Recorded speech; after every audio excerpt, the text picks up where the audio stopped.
friends, myself is Sabik. I am studying Atmapur Andhra Engineering College in BTech first year. Today we are discussing about the C గురించి and మనం C+ గురించి కూడా ఈరోజు మనం discuss చేసుకున్నాం. First of all మన video ఎవరైనా కొత్తగా చూస్తుంటే ఫస్ట్ ఆఫ్ ఆల్ సబ్స్క్రైబ్ చేసుకొని తర్వాత లైక్ కొట్టి బెల్ ఐకాన్ ఫస్ట్ ఆన్ చేసి పెట్టండి. ఓకేనా? ఇప్పుడు మనం C గురించి డిస్కస్ చేసుకోబోతున్నాం. C లాంగ్వేజ్ కనుక్కొని వచ్చి మన డెనిస్ రిచ్ అనమాట. ఇతను ఎక్కడ కనుక్కున్నాడంటే C లాంగ్వేజ్ ని అమెరికాలో కనుక్కున్నాడు. ఇక్కడ అమెరికా. ఎంతలో కనుక్కున్నాడు? ఇతను ఎప్పుడో 1972లోనే కనుక్కున్నాడు అనమాట మన C లాంగ్వేజ్ ని. C లాంగ్వేజ్ అనేది ఒక సెట్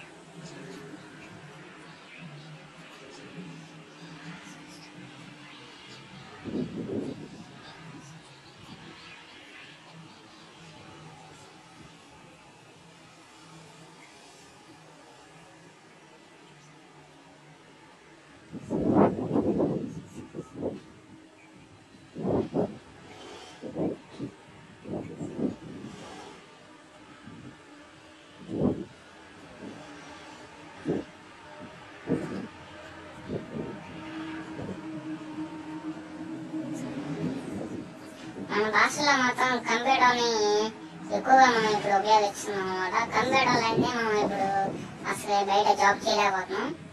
దేనికైనా సరే మనం ఫస్ట్ ఆఫ్ ఆల్ కంప్యూటర్తో ఎక్కువగా ముడిపడి ఉంటుంది అనమాట ఇప్పుడు. కాబట్టి మనం ఏం చేయాలంటే కంప్యూటర్ అనేది ఫస్ట్ బేసిక్స్ నుంచి మనం నేర్చుకున్నాం. అందుకే ఈరోజు మనం డిస్కస్ చేయబోతున్నాం C లాంగ్వేజ్ గురించి. ఓకేనా? మనం ఇప్పుడు కంప్యూటర్కి మనం ఒక ఇన్పుట్ అనేది ఇస్తే మన కంప్యూటర్ తిరిగి ఏమి ఇస్తుంది? అవుట్పుట్ అనేది మనకి రిటర్న్ ఇస్తుంది. ఓకేనా? మనం ఇప్పుడు అర్థమయ్యేలాగా ఒక లాంగ్వేజ్ అనేది కనుక్కున్నాము. ఇప్పుడు మనకి C అనేది చాలా ఉపయోగపడుతుంది. మనం ఇప్పుడు ఫంక్షన్స్ గురించి డిస్కస్ చేస్తున్నాం. ఓకేనా? ఫంక్షన్స్ గురించి డిస్కస్ చేద్దాం. డిఫరెంట్ ఫంక్షన్స్ మనం ఎక్కువగా ఫంక్షన్స్ అనేది లైబ్రరీ ఫంక్షన్స్ అనేది మనం ఎక్కువ ఉపయోగిస్తుంటాం. సెకండ్ వన్ వచ్చి uses for define for functions. Define functions అనే ఒక మనం దాదాపు ఏమంటే మెయిన్ గా printf, scanf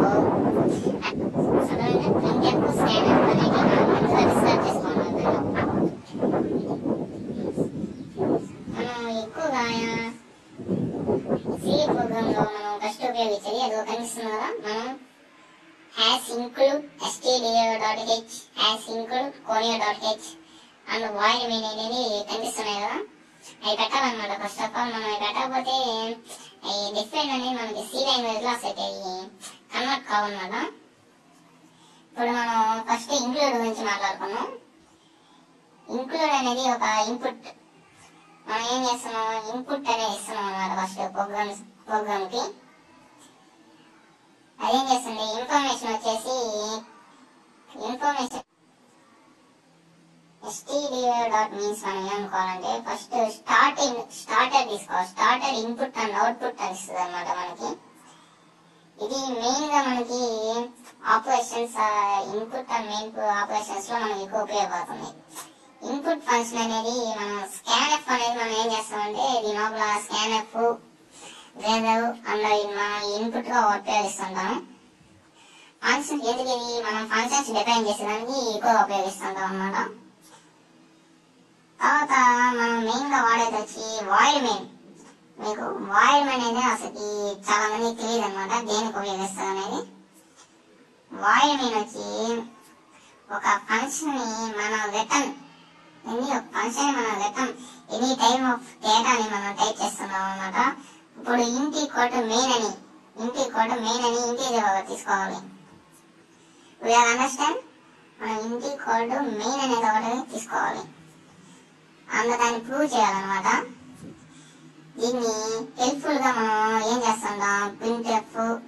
printf means ఏమనుకోవాలంటే output ఏమొస్తుంది? మనం టెక్స్ట్ అనేది ఇస్తుంది అనమాట. దాన్ని మనం స్క్రీన్ మీద డిస్ప్లే చేస్తుంటాం. ఎక్కువగా స్క్రీన్ మీద మనం డిస్ప్లే చేస్తున్నప్పుడు వేరియబుల్స్, వాల్యూస్ అవి ఎక్కువగా ఫామ్ అవుతుంటాయి. అప్పుడు మనం అవుట్పుట్ ఏం చేయాలి? యూజర్ కి అవుట్పుట్ అనేది మనం ఇస్తుంటాం అన్నమాట. అవుట్పుట్ ఇప్పుడు మనం ఇస్తున్నాం. సపోజ్ మనం ఏమనుకుంటాం అంటే సపోజ్ లైక్ మనం ఒక నెంబర్ తీసుకున్నాం. First of all 1 2 3 and etcetera అని ఒక నెంబర్ ఇచ్చేసాం అనుకోండి. ఇది పాజిటివ్ నెగిటివ్ అని మనకు తెలియదు అనమాట. మనకు పాజిటివ్ నెగిటివ్ అని తెలియనప్పుడు మనం ఏం చేస్తాం, కంప్యూటర్ అనేది మనం ఇన్పుట్ ఇచ్చాం. ఇప్పుడు 1 2 3 అనేది ఇన్పుట్ అవుతుందా, లేకపోతే ఇది పాజిటివ్ నెగిటివ్ ఇప్పుడు దాన్ని ఇస్తున్నాం. ఇప్పుడు కంప్యూటర్ ఇచ్చినప్పుడు కంప్యూటర్ ఏం చేస్తుంది, దాన్ని అది కంప్యూటర్ మనకి డిఫైన్ చేసి అది ఇన్పుట్ అవుట్పుట్ అని మనకి రిజల్ట్ లో ఇస్తుంది. ఓకేనా, మనం ఇప్పుడు అవుట్పుట్ లో మనకి కంప్యూటర్ ఇస్తుంది అనమాట. ఇప్పుడు పాజిటివ్ అయితే పాజిటివ్ అని ఇస్తుంది, నెగిటివ్ అయితే నెగిటివ్ అని ఇస్తుంది. అది మనకి ఎక్కడ కనిపిస్తుంది, అవుట్పుట్ దగ్గర మనకి డిస్ప్లే అవుతుంది అనమాట. ఇక్కడ అవుట్పుట్ ఏంటంటే నేను మీకు ఎక్స్ప్లెయిన్ చేసేదాని గురించి ఫస్ట్ ఆఫ్ ఆల్ ఇంక్లూడ్ అంటే ఏంటి, వాయిడ్ మెయిన్ అంటే ఏంటి, stdio.h అంటే ఏంటి, conio అంటే ఏంటి, ఇంట్ అంటే ఏంటి, క్లియర్ అంటే ఏంటి, while loop, do loop, float అంటే ఏంటి, వాటి మీనింగ్ అని మనం ఇక్కడ టైపింగ్ చేసి మీకు ఇక్కడ టైం డిస్ప్లే మీద టైపింగ్ కనిపిస్తుంది కదా, ఇక్కడ మనం డిస్ప్లే చేస్తున్నాం అనమాట. అవి చూడండి. ఫస్ట్ ఆఫ్ ఆల్ దానిలో చూడండి, దానిలో గమనిస్తూ ఉండండి. అదిగోండి ఇప్పుడు చూస్తున్నాం కదా, ఇక్కడ మనం ఎక్కువగా సి లాంగ్వేజ్ లో నేర్చుకోవాల్సింది ఏంటంటే ఫండమెంటల్ డేటా టైప్స్ అనేది మెయిన్ గా మనం యూజ్ చేస్తూ ఉంటాం. జీరో టైప్ తీసుకున్నాం. ఇది యూజ్ 4 bits and 22 bytes అని ఉంటుంది. ఇప్పుడు మన కంప్యూటర్ ఎంత సపోర్ట్ చేస్తుంది, 4 bits అయితే 32 ఉంది, 64 ఉంది. అవి మనం ఇచ్చేదాన్ని బట్టి మన సిస్టమ్ తీసుకునే దాన్ని బట్టి అది సపోర్ట్ చేస్తుంది అన్నమాట. అర్థమవుతుంది. ఇప్పుడు మనం మెమరీ గురించి డిస్కవర్ చేద్దాం. ఫస్ట్ ఆఫ్ ఆల్ మెమరీ అనేది ఒక ఇంటీజర్ వాల్యూ అనమాట. ఇదేంటి, మెమరీ అనేది ఇంటీజర్ వాల్యూ. ఇది ఎక్కడ ఉంటుంది, ఫండమెంటల్ డేటా టైప్ లో మనకి ఎక్కువగా యూస్ఫుల్ అవుతుంది. ఎక్కడ ఫండమెంటల్ డేటా టైప్ లో మనకి ఎక్కువ యూస్ఫుల్ అవుతుంది, ఎక్కడ సి ప్రోగ్రామింగ్ లాంగ్వేజ్ లో. స్కాన్ఎఫ్ అనేది ఏం చేస్తుంది, మనం ఇచ్చిన అవుట్పుట్ ని అది బాగా రీడ్ చేసి ఇన్పుట్ గా ఫామ్ చేసి మనకి రిజల్ట్ అనేది కామన్ ఫార్మాట్ లో మనకి ఇస్తుంది అనమాట. ఎక్కడ స్కాన్ఎఫ్ అనేది మనకి ఏమిస్తుంది, కామన్ ఫార్మాట్ లో మనకి రిజల్ట్ అనేది స్కాన్ఎఫ్ మనం ఇచ్చామనుకోండి. ఫస్ట్ ఆఫ్ ఆల్ మనం %d అని పైన ఇన్వర్టెడ్ కామర్స్ దాన్ని మెయింటైన్ చేస్తూ మనం స్కాన్ఎఫ్ లో ఫస్ట్ వాడాలి. ఓకేనా, లేకపోతే డిఫైన్డ్ కాదనమాట. మనం ఇచ్చేది డిఫైన్డ్ కాదు. మనం ఇచ్చే వాల్యూని ఫస్ట్ ఆఫ్ ఆల్ పైన ఇన్వర్టెడ్ కామర్స్ లో, తర్వాత %d లో, తర్వాత మనం ఇచ్చేదాన్ని ఇన్పుట్. ఇప్పుడు మనం ఏమో ఇస్తున్నాం ఇన్పుట్, సపోజ్ ఇప్పుడు అడిషన్ ఆఫ్ 2 numbers అని ఇచ్చామని, దాన్ని మనం ప్రింట్ లో అడిషన్ ఆఫ్ 2 numbers అని తీసుకోవచ్చు. స్కాన్ఎఫ్ లో ఎలా చేస్తుంది, స్కాన్ఎఫ్ లో మనం ఇప్పుడు ఇంటీజర్ దగ్గర ఏదైతే నెంబర్స్ ఇచ్చుంటామో వాటిని వచ్చి డిఫైన్ చేస్తుంది అనమాట. ఇప్పుడు స్కాన్ఎఫ్ లో మనం %d కోడ్ మళ్ళీ వేసి మనం ఇప్పుడు a=10 అని తీసుకోం అనుకోండి. స్కాన్ఎఫ్ లో మనం 10 అనేది మెయిన్ గా ఉపయోగించాలి. ఓకేనా, అర్థమవుతుంది. అలాగా స్కాన్ఎఫ్ అనేది మనం ఎక్కువ వాడుతుంటాం. స్కాన్ మన ఇన్పుట్ అవుట్పుట్ డేటా ఏమొస్తుంది, కంప్యూటర్ ఇస్తుంది. మనం Ctrl+F9 ఇప్పుడు మనకి ల్యాప్టాప్ లో కాబట్టి అవుట్పుట్ దగ్గర పోతే మనకి రిజల్ట్ వచ్చి ఇక్కడ అవుట్పుట్ మనకి చూపిస్తుంది. ఎక్కడ మనకి ఎన్ని అవర్స్ వచ్చాయి, మనం చేసింది కరెక్టా కాదా అనేది మనకి ఇక్కడ చూపిస్తుంది. అలా కాకుండా మనం ఇప్పుడు సిస్టమ్ లో చేసాం అనుకోండి, మెయిన్ గా మనం సిస్టమ్ లో చేసేటప్పుడు ఏం చేయాలంటే ఇప్పుడు Ctrl+F9 అనేది అండ్ Alt+F7 అనేది మనం ఎక్కువ మెయిన్ గా వాడాలి. మనం రిజల్ట్ కావాలంటే మనం అవి రెండు వాడితే కానీ మనకు రిజల్ట్ రాదు. ఓకేనా, సిస్టమ్ లో అవి రెండు వాడితే కానీ మనకు రిజల్ట్ రాదు. అలా కాకుండా మన ల్యాప్టాప్ లో అయితే రన్ కొట్టంగానే ఇక్కడ మనకి ఎన్ని అవర్స్ ఉన్నాయో అది ఇక్కడ చూపిస్తుంది అనమాట. దీనివల్ల మెయిన్ గా మనం గుర్తుంచుకోవాల్సింది ఏంటంటే Ctrl+F9 అండ్ Alt+F5 మనం వాడకూడదు అనుకోండి. మనం గెట్ అనే ఫంక్షన్ మనం పెట్టేసుకుంటే మనకి డైరెక్ట్ రిజల్ట్ చూపించేస్తుంది. కానీ ఎక్కువ మనకి గెట్ అనేది ఎవరు వాడొద్దు అని చెప్తుంటారు. గెట్ అనేది వాడిన వల్ల మన సిస్టమ్ లో మనం చాలా మిస్టేక్ చేసినట్టు ఉంటది. కాబట్టి మనం గెట్ అనే దాన్ని మనం తీసేయండి దాని లోపల నుంచి. ఇప్పుడు మీకు చూపించడానికి నేను గెట్ అనేది మీకు యూజ్ చేసి చూపించాను. ఓకేనా. కనిపిస్తుందా? ఇదిగోండి ఇక్కడ మీకు లాస్ట్ నుంచి టవల్తో దాంట్లో గెట్ అనేది కనిపిస్తుంది కదా. ఓకే, ఇదనమాట మన రిజల్ట్. ఇది మనం గెట్ అనేది వాల్యూ ఇచ్చాం. మనకి రిజల్ట్ ఏమొస్తుంది, మెయిన్ ఇంపోర్ట్ ఆఫ్ సి. మనం ఇంపోర్ట్ చేసిన దాన్ని వచ్చి మనకి ఈ సి లాంగ్వేజ్ లో వస్తుంది. మనం ఫస్ట్ ఆఫ్ ఆల్ సి నేర్చుకుంటేనే తర్వాత మనం జావా, పైథాన్ ఇలాంటివి నేర్చుకోగలుగుతాం అనమాట. మనం మెయిన్ గా మనకి సి అనేది సరిగ్గా రాకపోతే జావా, పైథాన్ అనేది అసలు చాలా కష్టం అయిపోతుంది. అందుకే నేనైతే మీకు మెయిన్ గా మీకు డే బై డే మనం ఏం చేస్తామంటే, ఇప్పుడు మీకు మనల్ని ఫాలో చేసుకున్న వల్ల మీకు డే బై డే వీడియోస్ అని అప్లోడ్ చేస్తూ ఉంటాం. మీకు ఇప్పుడు ఏమైనా డౌట్లు ఉంటే ఏం చేస్తామంటే కామెంట్ పెట్టండి, ఓకేనా. మీరు కామెంట్ పెడితే కన్ఫామ్ గా నేను రెస్పాన్స్ అయ్యి మీకు ఆన్సర్ ఇస్తాను అనమాట. మీరు కామెంట్ చేయడం అయితే మర్చిపోకండి. వీడియో చూసి కామెంట్ చేయండి, మీకు ఏమైనా అర్థం కాకపోతే కామెంట్ చేయండి. ఎందుకంటే నేను సి అనేది సెకండ్ ఇయర్ అయిపోయాకే నేను కోచింగ్ వెళ్ళి సి లాంగ్వేజ్ అనేది పర్ఫెక్ట్ గా నేర్చుకొని వచ్చాను. ఇప్పుడు సి లాంగ్వేజ్ మీకు డిస్కస్ చేయబోతున్నాం మనం. కాకపోతే జావా, పైథాన్ అనేది ఫస్ట్ ఏది వచ్చి సి లాంగ్వేజ్. సి అనేది నేర్చుకుంటే కానీ మనం జావా, పైథాన్ కి మనం వెళ్ళామన్నమాట, ఓకేనా. అర్థమైంది. మనకి వీడియో స్టార్టింగ్ లో ఫస్ట్ వచ్చి మీకోసం ఒక స్మాల్ ప్రోగ్రామ్స్ అయితే నేను టైపింగ్ చేసి, అది కూడా మనం ఫోన్ లో కూడా చేసుకోవచ్చు అనమాట.